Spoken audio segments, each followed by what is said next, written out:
오늘 우리가 읽은 본문의 말씀을 중심으로 내가 너희를 선대하였은즉 이라는 제목으로 말씀의 은혜를 나누기를 원합니다. 여러분, 하나님의 은혜와 축복을 받는 통로가 믿음이에요. 믿음의 스위치를 우리가 누를 때 하나님의 온갖 좋은 것들이 우리에게 부어집니다. 또 하나님 우리에게 필요한 모든 것들을 공급하여 주십니다. 그런 의미에서 여호수아 2장에 등장하는 이 기생 라합의 믿음을 우리가 주목해 볼 필요가 있습니다. 이 라합의 믿음은 하나님이 기뻐하실 만한 정말 귀한 믿음의 모델과 같은 그런 인물이 라합이었습니다. 우리가 일반적으로 볼 때 믿음을 강조하는 성경이 바울 서신이라 그렇게 말합니다. 또 야고보서는 거기에 비해서 행위를 강조하는 서신이다 이런 말들을 합니다. 근데 기생 라합을 보면 이 두 성경에서 다 인정을 받고 있는 것을 보게 됩니다.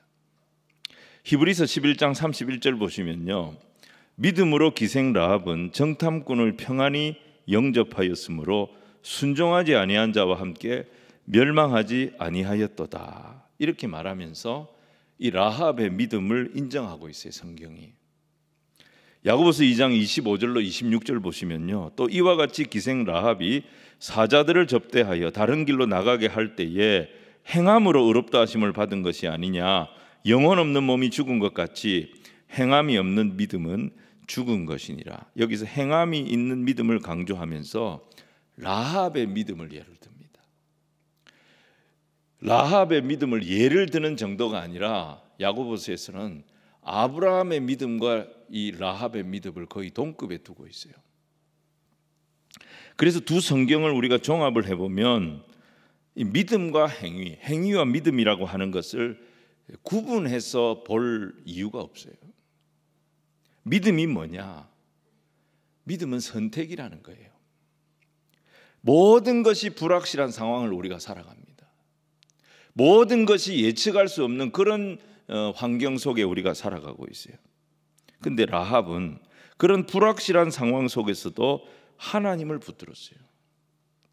라합이 붙들었던 그 믿음의 선택, 그 선택을 히브리서에서도 야고보서에서도 두 성경에서 공히 하나님의 인정을 받은 믿음으로, 하나님의 인정을 받은 믿음의 선택으로, 믿음의 행동으로 그렇게 제시하고 있는 거예요. 그 정도로 기생 라합은 성경에서 이 믿음의 표상과 같은 그런 인물이라는 것을 우리가 생각해야 됩니다. 오늘 우리가 예배하면서 이 여호수아 2장을 중심으로 이 기생 라합의 믿음을 살펴볼 거예요. 하나님이 인정하셨고 성경이 인정했던 이 믿음, 이 믿음이 어떤 믿음인지 우리가 보면서 우리도 이런 믿음의 사람들 되기로 결단하는 복된 시간 되기를 주님 이름으로 축복합니다. 첫 번째로 생각할 게 뭐냐면 하나님의 관심이에요. 하나님 어디에 관심이 있느냐는 거예요. 자, 1장에서 여호수아 1장에서 하나님 여호수아에게 요단을 건너라는 명령을 주셨습니다. 그래서 여호수아는 온 백성들에게 이제 요단을 건널 것이다 예령을 겁니다. 그리고 하나님 며칠의 시간을 주셨냐면 3일의 시간을 주셨어요. 3일 동안 이제 준비하라는 거예요. 근데 이 3일 동안 여호수아가 무엇을 했냐면 두 사람의 정탐꾼을 여리고로 이제 몰래 보냅니다. 우리가 궁금한 것이 여호수아가 왜 정탐꾼을 보냈을까 하는 것입니다. 성경을 보면 하나님이 여호수아에게 정탐꾼을 보내라는 명령을 하신 적이 없어요. 그러니까 여호수아는 스스로 판단해가지고 정탐꾼을 보낸 거예요. 그리고 사실 이 가나안 땅을 정탐하는 것은 옛날에 모세가 했던 방법인데 모세가 이 방법에 실패했습니다. 그러니까 모세가 실패한 방법이에요. 40년 전에 모세는 무려 12명의 정탐꾼을 가나안 땅에 40일 동안 보냈습니다. 그래서 가나안 땅 구석구석을 샅샅이 정탐하도록 했습니다. 그때 이들이 돌아와 가지고 10명의 정탐꾼이 아주 부정적인 보고를 합니다. 그것 때문에 온 이스라엘 백성들이 큰 혼란에 빠졌습니다. 그리고 그 일 때문에 40년 동안 가나안 입성이 밀려버리고 이스라엘 백성들은 광야에서 계속 돌아야 했던 것입니다. 여호수아가 왜 굳이 이 모세가 실패했던 방법, 이 방법을 지금 다시 쓰는 건가? 그 이유가 뭔가? 여러분, 그 이유가 뭐겠습니까? 그 이유는 아무도 모릅니다. 여호수아도 모릅니다. 그냥 여리고성이 궁금한 거예요. 여리고성의 방비가 어떤지, 여리고성의 분위기가 어떤지 이게 너무 궁금했던 거예요. 그래서 이 2명의 정탐꾼을 보낸 거예요. 그런데 실제로는 뭐냐? 하나님께서 여호수아의 마음에 그 마음을 주신 거예요. 하나님의 관심이 어디에 있느냐? 하나님께서 지금 뭘 보고 계시느냐? 이 여리고성에 아무도 관심이 없는데 진짜 하나님의 백성이 되기를 원했던 한 비천한 여인이 있었던 거예요. 진짜 하나님의 백성이 되고 싶어 했던 이 여리고에서도 버림받은 그런 비천한 한 믿음의 여인을 하나님 구원하시기로 작정을 하시고 여호수아에게 정탐꾼을 보낼 마음을 주신 거예요. 사실 이 여리고는 이제 전쟁을 해야 됩니다. 이게 엄청난 일입니다. 여리고 사람들에게나 이스라엘 백성들에게나 이 전쟁은 큰 사건입니다. 근데 우리 하나님은 이 큰 사건에 묻혀서 제대로 보이지도 않는 한 믿음의 사람, 하나님이 백성이 되기를 원했던 한 믿음의 여인, 그 사람을 하나님은 주목하고 계셨다 이 말입니다. 그 한 사람이 하나님한테는 여리고성 전체보다 더 귀했던 거예요. 더 소중했던 거예요. 여리고성의 한 천한 기생이 하나님을 믿는 그런 믿음을 가졌다는 것을 누가 알아주겠습니까? 누가 거기에 관심을 보이겠어요? 아무도 알아주죠. 아무도 관심이 없었어요. 근데 하나님은 그 여인을 알고 계셨고, 하나님은 아무도 생각지 못한 방법을 쓰셔서 그 믿음의 사람을 온 백성들이 진멸되고 온 성이 심판을 받는 그 가운데서 이 여인과 이 여인의 가족들을 건져내셨던 것입니다. 우리가 알아야 됩니다. 우리 한 사람 한 사람이 하나님 앞에 얼마나 소중하고 중요한 백성인가 하는 것을 우리가 알아야 됩니다. 기생 라합을 이렇게 귀하게 여기셨던 하나님이 오늘 저와 여러분을 정말 귀하게 보고 계신다는 것을 기억하시기를 바랍니다. 근데 우리가 몰라요, 이거를. 우리가 하나님이 얼마나 우리를 귀하게 생각하고 소중하게 여기는지를 잘 모른다니까요. 그래서 세상 사람들의 기준으로 그냥 나를 판단해 버리는 거예요. 아무것도 아닌 것처럼. 아닙니다. 하나님 우리 한 사람 한 사람을 이 세상 그 어떤 것보다도 소중하고 귀하게 여기십니다. 우리가 보기에는 이 대한민국을 움직이는 중요한 결정들은 저 여의도에 있는 국회에서 다 이루어지는 것 같고, 대한민국을 끌고 가는 모든 그런 어떤 이 아이디어들은 청와대에서 다 집결이 되는 것처럼 보이지만, 하나님께 중요한 것은요, 한 영혼이 구원을 얻는 거예요. 한 영혼이 예수를 믿고 그리스도인이 되는 것입니다. 그래서 복음을 듣고 구원을 얻는 믿음의 사람들이 계속 나오는 것을 하나님 기뻐하시는 거예요. 예배하는 자들이 계속 세워지는 것을 하나님 즐거워하시는 거예요. 예배가 있는 곳에, 구원의 역사가 있는 곳에, 새 생명이 나타나는 곳에, 변하여 새 사람 되는 이런 하나님 나라의 확장이 이루어지는 곳에 하나님은 주목하시고 그곳에 기회를 주시고 그 땅을 살리시는 거예요. 마태복음 24장 28절에 보면 예수님 제자들에게 뭐라고 말씀하셨냐면 죽음이 있는 곳에, 죽음이 뭡니까? 시체잖아요. 죽음이 있는 곳에는 독수리들이 모일 것이다, 이런 말씀하셨어요. 여러분, 죽음은, 이 시체는 아무리 찔러도 반응이 없잖아요. 꼼짝도 안 하고 움직이지도 않잖아요. 이미 생명이 끊어졌잖아요. 그래서 죽음이 있는 곳에는 심판이 있다는 말이에요. 독수리가 온다는 것은. 근데 이 말씀을 반대로 이해를 하면 거기가 어떤 곳이든지 살아있는 사람이 있는 곳에는, 살아있는 자들이 있는 곳에는, 그곳이 어떤 곳이든지 반드시 구원의 역사가 일어나고 생명의 역사가 일어나게 된다는 것입니다. 하나님께 중요한 것은 다른 게 아니에요. 하나님의 말씀을 받는 우리가 살아있느냐는 것입니다.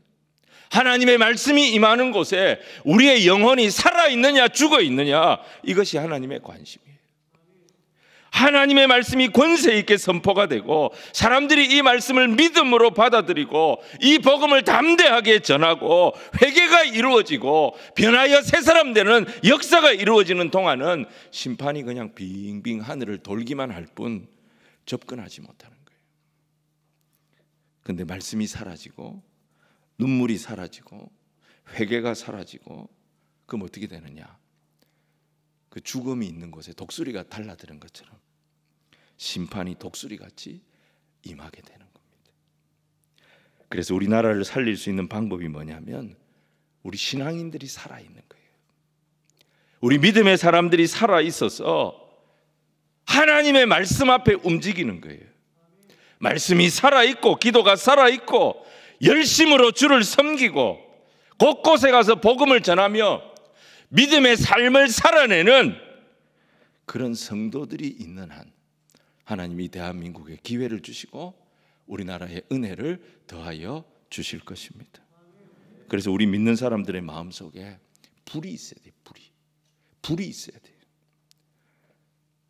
말씀에 불이 있어야 되고 기도에 불이 있어야 되고 성령의 불이 있어야 되고 복음에 불이 있어야 되고, 그래서 우리의 심령이 뜨거워지고 우리의 예배가 뜨거워지고 우리의 기도가 뜨거워지고 우리의 찬양이 뜨거워지고 우리의 삶에서 생동감이 넘칠 때 사단의 역사는 빙빙 돌다가 못 덮치는 거예요.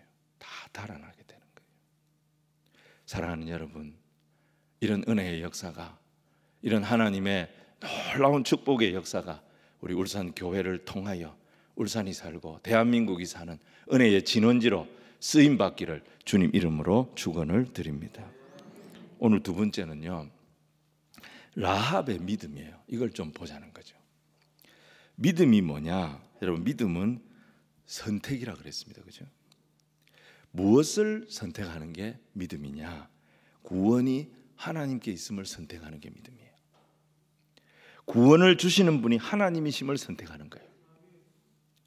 우리가 믿음으로 살아간다, 믿음으로 살아간다. 믿음으로 살아가는 게 뭡니까? 매 순간 내게 구원을 주시는 이 하나님을 선택하는 거예요.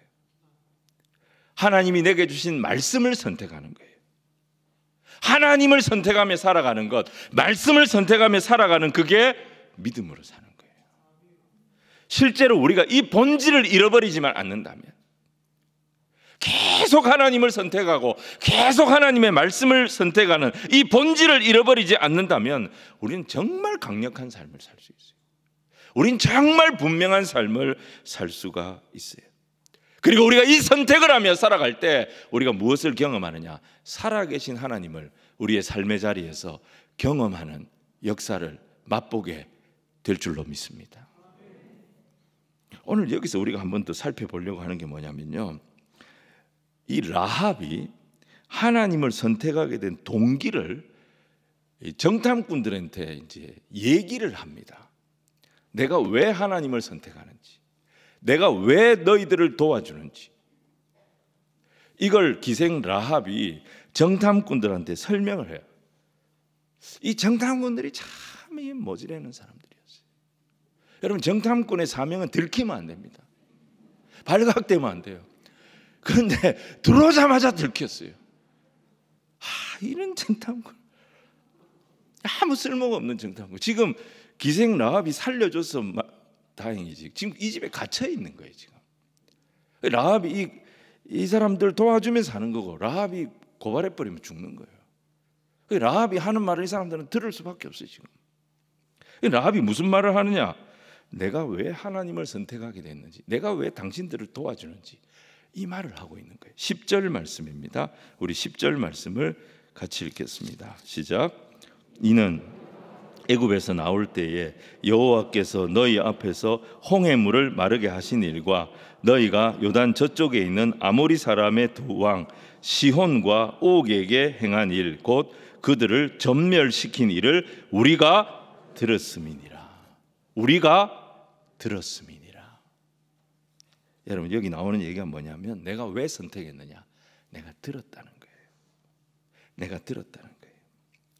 로마서 10장 17절에서 믿음은 들음에서 난다 그랬어요.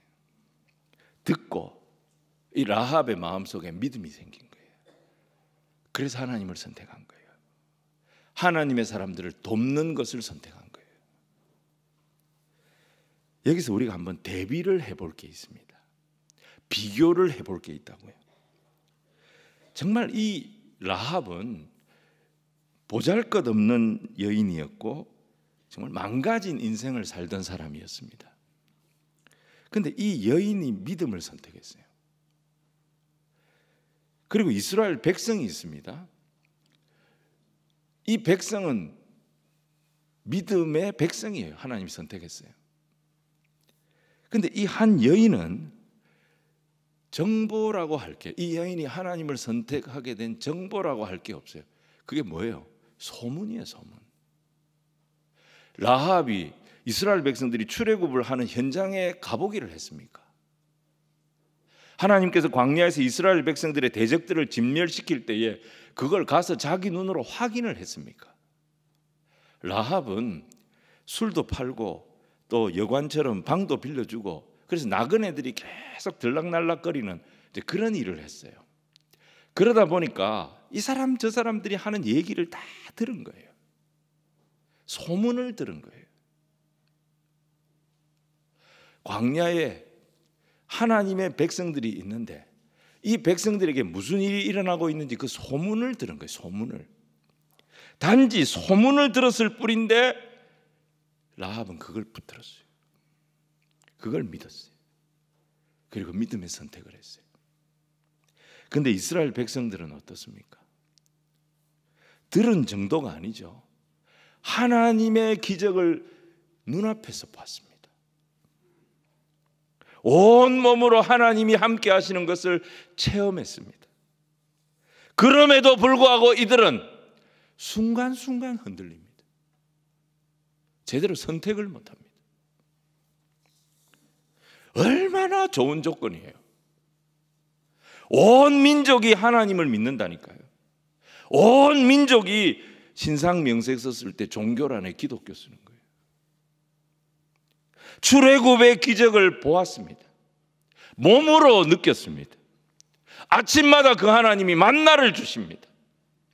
구름 기둥 불 기둥으로 우리를 인도하시는 하나님을 매일매일 체험하면서 살아가고 있어요. 얼마나 신앙생활하기 좋은 조건이냐고요. 그런데 이 백성들은 그때뿐이에요. 그때만 지나가면 다 잊어버려요. 하나님의 약속도 잊어버리고 하나님이 함께 하신다는 것도 잊어버리고, 염려거리가 오고 불안거리가 오고 자기 생각대로 뭐가 안 되면 바로 원망이 나오고 불평이 나오고 불안해하고 울고. 여러분, 모세 오경의 마지막 책이 뭡니까? 창세기, 출애굽기, 레위기, 민수기, 신명기잖아요. 신명기의 주제가 뭐예요? 기억하라는 거예요. 모세가 이스라엘 백성들 데리고 모압 평지까지 왔어요. 이제 모세는 늙어서 요단을 건너지 못합니다. 요단을 건너야 되는 이스라엘 백성들, 지금까지 출애굽부터 여기까지 모세가 끌고 왔어요. 이 백성들한테 마지막으로 모세가 주는 유언이 뭐냐? 제발 기억해라. 하나님 우리를 어떻게 인도하셨는지 기억해라. 하나님 지금 우리 가운데 어떻게 함께 하시는지 좀 기억해라. 그리고 하나님 약속하셨지 않냐? 이 약속의 말씀으로 우리와 함께 하실 하나님을 생각하면서 살아라. 이게 모세의 유언에서 얼마나 이스라엘 백성들이 잘 잊어버리면, 기억을 못하면. 그런데 여러분, 이 여인은 말이죠, 주변에 믿는 사람이 아무도 없어요. 주변에 하나님 믿는 사람 아무도 없어요. 살면서 하나님을 경험한 적도 없어요. 단지 소문으로 들은 하나님, 그 하나님을 믿음으로 선택한 거예요. 그 하나님을 믿음으로 선택했을 때 하나님 어떻게 하십니까? 다 심판당하는 그 현장에서 하나님 이 여인을 살려주잖아요. 여러분, 여기 진짜 중요한 단어가 12절에 나오는 선대라는 단어입니다. 이게 헤세드죠. 헤세드 우리 룻기 살필 때 여러 번 살폈죠. 이 헤세드는 우리말로 번역하기 굉장히 어려운 단어입니다.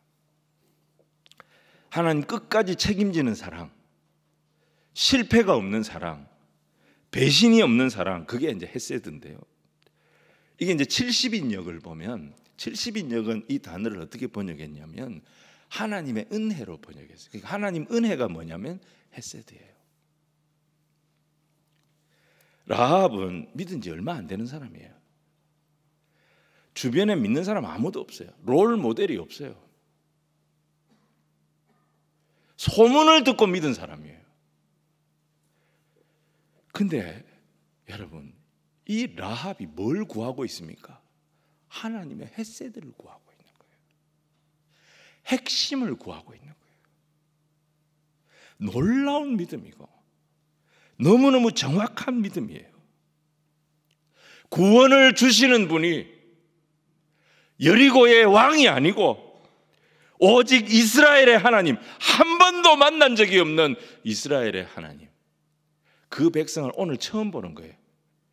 정탐 와서 자기 집에 갇힌.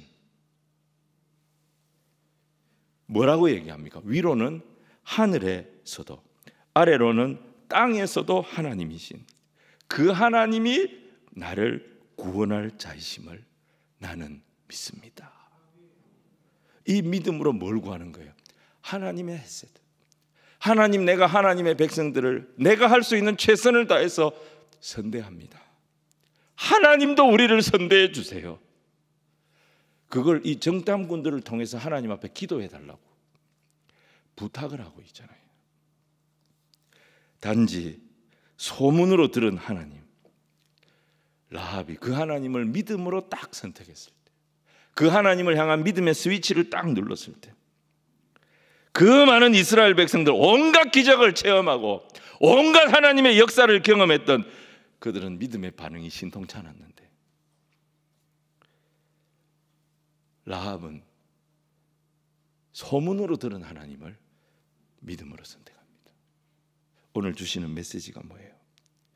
아무리 어려운 상황에 있다 할지라도, 아무리 열악한 상황에 있다 할지라도, 아무리 힘들고 어려운 형편 가운데 있다 할지라도, 전후좌우가 다 막혔어요. 완전 고립돼 있어요.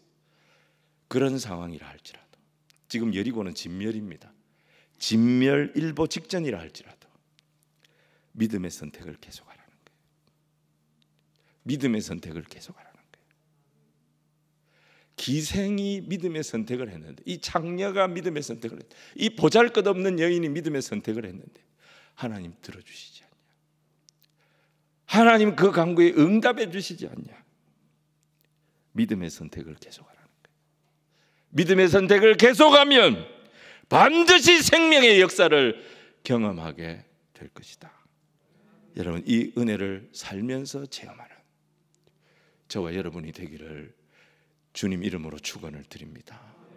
오늘 마지막 세 번째는요, 하나님이 일하시는 방법입니다. 하나님 일하시는 방법을 받아들이라는 거예요. 하나님 일하시는 방법을 받아들여야 된다는 거예요.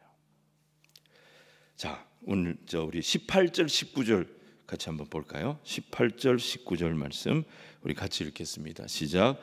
우리가 이 땅에 들어올 때에 우리를 달아내린 창문에 이 붉은 줄을 매고 네 부모와 형제와 네 아버지의 가족을 다 네 집에 모으라. 누구든지 네 집 문을 나가서 거리로 가면 그의 피가 그의 머리로 돌아갈 것이요 우리는 허물이 없으리라. 그러나 누구든지 너와 함께 집에 있는 자에게 손을 대면 그의 피는 우리의 머리로 돌아오려니와. 그랬습니다. 여러분, 약속의 증표를 줍니다. 이제 정탐꾼들이요, 약속의 증표를 줍니다. 그게 뭐냐? 붉은 줄을 주면서 이 붉은 줄을 이 창문에 매달아라는 것입니다. 왜 하필 붉은 줄일까요? 나는 취향이 붉은색 아니에요. 노란색 주세요. 나는 보라색 좋아하는데 보라색 안 돼요? 안 됩니다. 노란색, 파란색, 보라색 안 됩니다. 이거는요, 약속이에요. 약속. 살 수 있는 방법을 제시한 약속이에요. 붉은 줄을 매야 살아요. 그리고 붉은 줄을 맨 그 집에 같이 있어야 살아요. 이거는 뭐 흥정을 하고 시비를 할 내용이 아닙니다. 이거 약속이에요. 이 방법으로 구원을 주시겠다는 거예요. 이 약속입니다. 그러니까 약속은 어떻게 해야 되느냐? 받아들여야 되는 거예요. 내가 수용해야 되는 거예요. 노아 방주도 마찬가지였죠. 노아 방주를 타야 구원받는 거예요. 아니, 비 한 방울 오지 않는데 무슨 홍수냐, 홍수는. 그리고 나는 배멀미가 있어요. 저 답답한 방주에 못 들어가요. 멀미해도 들어가야 됩니다. 거기 들어가야 구원받습니다. 사람들 안 들어갔습니다. 비 안 온다. 방주 저 답답한데 저 어찌 들어가나? 짐승들하고 어떻게 있나? 안 들어갔어요. 그래서 결국 노아의 가족 외에는 아무도 이 말을 받아들이지 않았기 때문에 사는 사람이 없었어요. 근데 이걸 따라야 돼요. 왜? 이게 하나님의 약속이에요. 하나님이 우리를 구원하시는 방법이에요. 십자가도 마찬가지예요.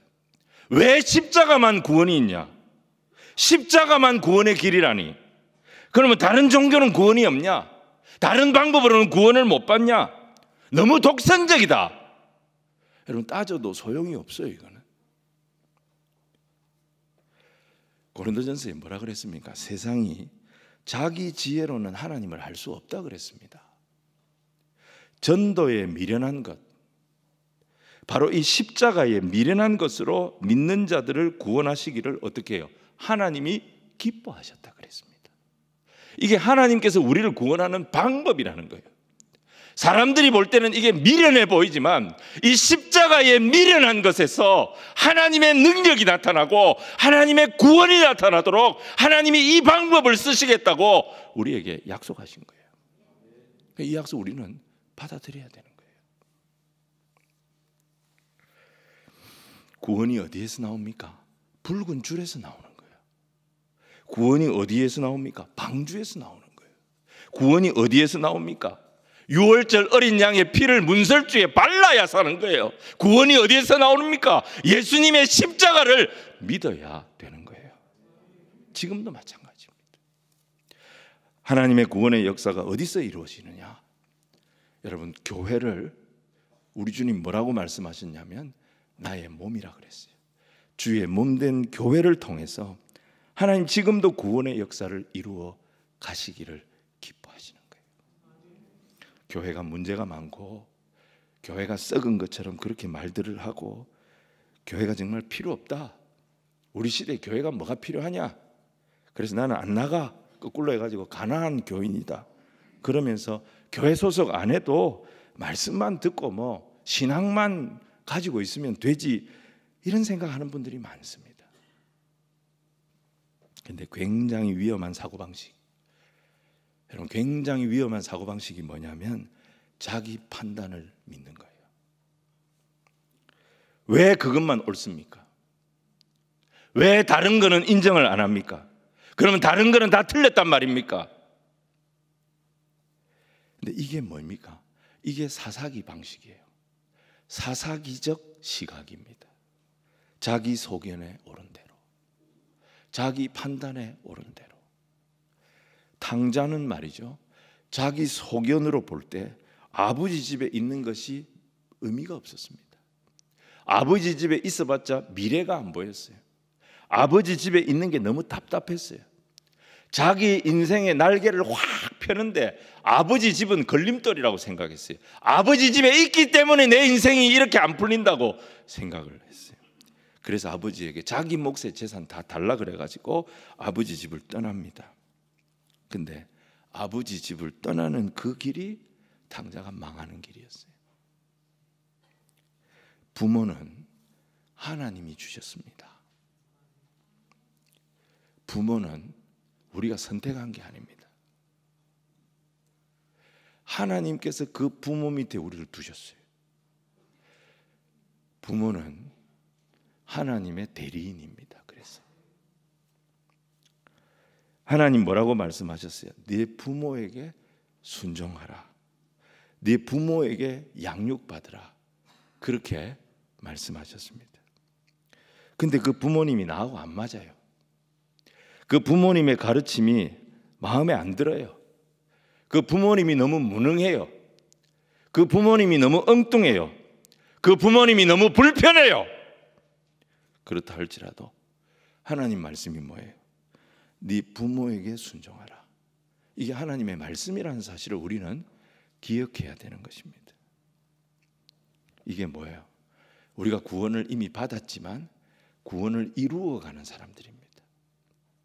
우리의 성화에 우리가 구원을 이루어가는 하나님의 방법, 하나님의 훈련이 바로 이 방법인 것입니다. 여러분, 그 말씀에 순종하면 반드시 거기에 얻는 것이 있습니다. 하나님이 주시는 것이 있어요. 자녀도 마찬가지입니다. 우리가 자녀를 선택했습니까? 자녀도 하나님이 주신 거예요. 하나님이 주신 방법이에요. 나를 구원의 훈련, 성화의 훈련을 위하여 하나님이 내게 허락하신 방법이란 말이에요. 하나님이 주신 것들을 수용할 줄 알아야 돼요. 하나님이 주신 것들을 영접할 줄 알아야 돼요. 하나님이 주셨기 때문에 감사할 줄 알아야 되는 거예요. 우리는 하나님이 하라고 한 대로 해야 합니다. 하나님이 하라고 한 대로 하기 위해서 성경 보는 거 아닙니까? 말씀 듣는 거 아닙니까? 성경 대학을 하고 제자 훈련을 왜 합니까? 하나님이 뭐라고 하시는지 그 말씀이 내 생각과 달라도 나를 쳐서 그 말씀에 복종시키고 하나님이 원하시는 대로 가려고 성경 보는 거 아닙니까? 하나님 방법보다 자기 방법을 신뢰해서 다른 부를 가지고 분향하려고 했던 나답과 아비후가 어떻게 됐습니까, 여러분? 언약궤에 손대지 말라고 했는데 급하다고 그냥 손댔던 웃사가 어떻게 됐습니까, 여러분? 하나님의 방법을 찾아가는 것이 신앙생활입니다. 하나님이 우리를 만나주시는 그 방법이 예배예요. 하나님이 우리를 만나주시는 그 방법이 기도예요. 하나님이 나를 만나주시는 그 방법이 복음 전하는 거예요. 여러분, 요한복음 4장 23절 보면 하나님은 영과 진리로 자기를 예배하는 자를 찾으신다 그랬어요. 하나님을 예배하는 자를 찾아가시는 거예요. 마태복음 18장 20절 보면 두세 사람이 내 이름으로 모인 곳에는 나도 그들 중에 있느니라. 두세 사람이 주의 이름을 부르는 자리는 기도하는 자리예요. 그 기도하는 자를 하나님 안 놓친다는 거예요. 마태복음 28장 20절 복음 전하는 자에게 뭐라고 약속하셨어요? 내가 너희와 함께 있을 거라고 약속하셨어요. 여러분, 이게 하나님의 방법인 거예요. 이것 떠나면 아무리 내 생각이 옳은 것 같고 아무리 내 판단이 좋은 것 같아도 이것 떠나면 하나님을 못 만나는 겁니다. 자, 라합이 어떻게 합니까? 21절을 우리 같이 읽겠습니다. 시작. 라합이 이르되 너희의 말대로 할 것이라 하고 그들을 보내어 가게 하고 붉은 줄을 창문에 매니라. 라합이요, 그대로 순종합니다. 하나님이 왜 하필이면 이 기생을 통해서, 이 장기를 통해서 하나님의 구원을 보이셨을까요? 여호수아 2장에는 기생이라고 되어 있지만 똑같은 단어가 창세기 38장 다말이 장기로 변장해서 유다를 유혹할 때 그 장기가 같은 단어예요. 인간 밑바닥이에요. 여러분, 라합은요, 세 가지 악조건 다 가진 사람이에요. 인간이 가지는 악조건은 다 가진 사람이에요. 첫 번째는 뭐냐? 진멸의 대상, 이방인이었고 여리고 사람이었고 이 사람은 가만히 있으면 죽는 거예요. 진멸의 대상이었어요. 두 번째는 당시에 숫자로 쳐주지도 않았던 여인이었어요. 세 번째, 신분이 더러운 장기였어요. 그런데 이런 사람도 하나님의 방법을 수용했더니, 하나님의 방법을 따랐더니 하나님이 어떻게 하셨어요? 구원을 베푸셨다는 거예요. 그러니까 우리가 여기서 빠져나갈 사람이 없다는 겁니다. 로마서 1장 16절 보시면 내가 복음을 부끄러워하지 아니하노니 이 복음은 모든 믿는 자라 그랬어요. 모든 믿는 자에게 구원을 주시는 하나님의 능력이 된다라고 하셨습니다. 그래서 여호수아 2장을 볼 때마다 우리는 뭘 느껴야 되느냐? 소망을 가지는 거예요. 겉으로 보기에 아무리 완벽해 보이는 그런 사람이라 할지라도 믿음 저발이면 소망 없어요. 근데 우리가 볼 때 도저히 안 될 것 같은 사람, 너무 약해요.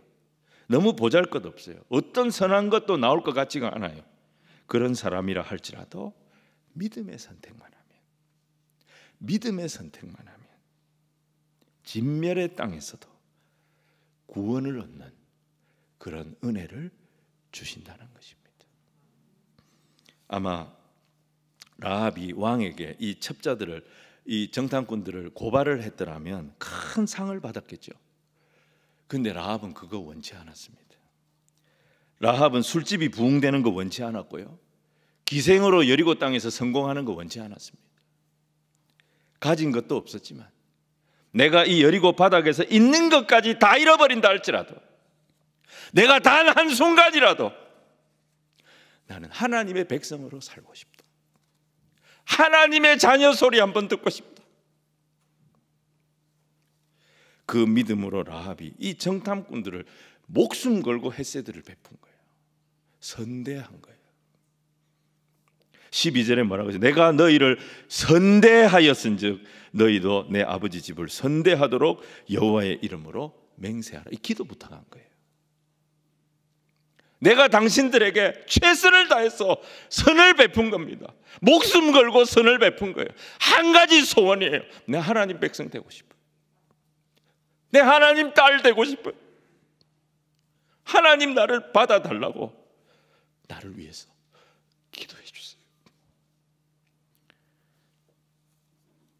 하나님 이 라합에게 어떻게 하십니까? 족보에 보면요, 라합이 결혼을 합니다. 라합이 누구하고 결혼합니까? 살몬하고 결혼합니다. 근데 이 살몬이 뭐 확실하지는 않습니다. 두 정탐꾼 중에 한 명이었다, 그런 말이 있어요. 보자마자 좀 뭐가 있었던 것 같아요. 근데 뭐 아무튼 이 두 사람이 결혼을 해가지고 아들을 낳는데 그 아들이 누굽니까? 보아스예요. 보아스. 딩동댕. 보아스예요. 보아스. 보아스가 누구하고 결혼합니까? 룻하고 결혼. 룻과 보아스가 결혼해 누구 낳습니까? 오벳 낳습니다. 오벳이 누구를 낳습니까? 이새가 누구를 낳습니까? 다윗 왕을 낳잖아요. 사랑하는 여러분, 하나님이 이 라합이, 이 천한 여인이 하나님의 백성이 되고 싶다. 하나님의 딸로 한순간이라도 살고 싶다. 이 믿음의 선택을 했을 때 하나님 이 여인이요 이스라엘의 새 시대를 여는 전무후무한 왕 다윗의 조상이 되게 해주셨고 온 인류를 구원하는 예수 그리스도의 조상이 되게 해주셨어요. 하나님 이렇게 일하시는 분임을 기억하시기 바랍니다. 라합의 간구대로 하나님이 라합을 선대하십니다. 끝까지 책임지셨고 하나님은 이 라합을 배신하지 아니하셨습니다. 약속하신 거, 구했던 거 다 지켜주셨습니다. 기생 라합의 믿음의 선택이 뭘 끌고 왔어요? 하나님의 헤세드를 끌고 온 거예요. 여러분 믿음의 선택이 그래서 중요한 거예요. 하나님의 헤세드가 이 믿음의 선택을 통해서 라합에게 부어질 때 라합이 살았고 라합의 가족들이 살았고 그 가문이 축복의 통로로 쓰임받는 문이 활짝 열렸다는 것입니다. 하나님 우리 믿는 자들, 우리 믿음의 선택을 하는 자들을 이렇게 대우해 주시는 거예요. 이렇게 예우해 주시는 거예요. 악하고 추해도 주께로 나가면 믿음의 선택을 하면 힘 주시고 내 주함을 다 씻어 주시네. 내가 주께로 지금 가오니 십자가의 보혈로 날 씻어 주소서. 여러분 이 고백이 우리 믿는 자들이 날마다 경험하는 고백임을 믿으시기를 바랍니다. 오늘 이 라합을 통해서 하나님이 측량할 수 없는 그 하나님의 크고 놀라운 은혜, 이 은혜가요 믿음의 선택이라고 하는 통로를 통해 부어진다. 이거 보여주셨습니다.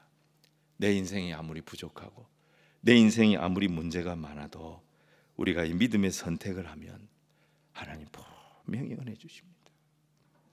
내가 생각지도 못한 은혜를 주십니다. 내가 계산하지 못했던 구원의 역사가 열리도록 도와주십니다. 그래서 귀하고 귀한 것이 뭐냐? 믿음이에요. 이 믿음 붙들고 올 한 해 2022년 하나님의 은혜로 우리의 삶의 모든 자리가 가득가득 채워지는 저와 여러분이 되기를 주님 이름으로 축원을 드립니다.